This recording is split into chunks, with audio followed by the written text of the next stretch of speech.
Well, Malin, exactly. I mean, no one needs what is going on right now, but of course the people of Lebanon, they've already dealt with the financial crisis. They dealt with the massive explosion of a few years ago. They have seen poverty rates skyrocketing. Yeah, the people of Lebanon have made it very, very clear that they simply need peace, like all the people across this region, to be perfectly honest. So in those early days this week when we saw at least 50 children killed, I think the great fear is that we're seeing an escalation, and everybody knows it's impossible to disentangle these two crises. It's also impossible to disentangle the thinking behind those people who are waging these wars, but surely, you know, any ceasefire, any significant humanitarian pause here in Gaza for these very long-suffering people of Gaza is going to help de-escalate that situation, and that's essential right now. I think it should have been clear for people for a long, long time. Certainly it's been clear for humanitarians.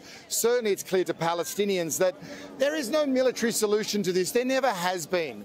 You know, peace in the Middle East for the children here in Gaza, for Lebanon, for Israel, is not going to be brought about by the bombing of Beirut, is not going to be brought about by the killing of so many children or the devastation of hospitals. It's going to be a political solution, and that's the sooner we move to that, the sooner we end some of this horrendous suffering on mums, on dads and on children.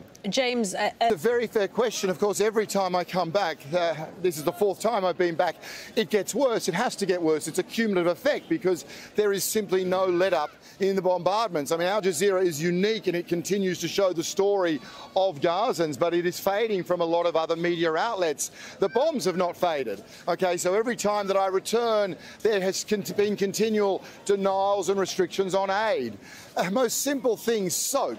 All right, soap. Everyone knows here they need soap to prevent the spread of disease. Soap is up 1,000%. August was a month where the humanitarian agencies were able to get the least amount of humanitarian supplies for a population who has never, ever needed more. So when you look at these basic elements, these are the denials and restrictions that continue to go on. 85%, 85% of the Gaza Strip is under some form of an evacuation order. So already this place that was so desperately crammed, so desperately densely populated, which is one of the reasons these indiscriminate attacks have killed so many children, you know, crowding now an entire population to 15% of the Gaza Strip that's not under an evacuation order. That's why the spread of disease we warned of happened. That's why we had a polio outbreak. Yes, an organisation like UNICEF, we were very proud to bring in more than 1 million vaccines. Those humanitarian pauses for those few hours showed what can be done when these parties sit down and the population is allowed to breathe. But a polio vaccination is not a success. It happens because of the devastation of primary health care. And that is what we're seeing. And if I may, I think one thing that a lot of audiences don't always understand is there is one simple reason why Gaza has not collapsed, and that's because of Gazans. The literacy rate of Gaza, of Palestinians here, is one of the highest on the planet. It always has been.